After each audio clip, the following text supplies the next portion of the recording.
എന്നും എന്നോട് മനസ്സിനുള്ളിലെ വേദനയറിയും പെണ്ണ എന്നോട് സ്വന്തം ഭാര്യ.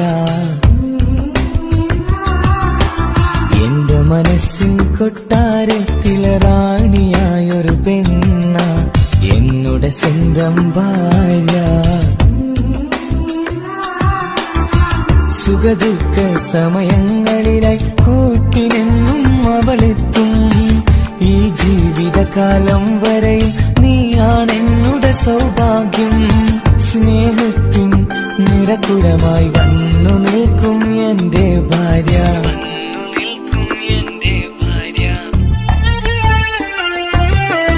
എന്നും എന്നോട് മനസ്സിനുള്ളിലെ വേദനയറിയും പെണ്ണ എന്നോട് സ്വന്തം ഭാര്യ. എന്റെ മനസ്സിൻ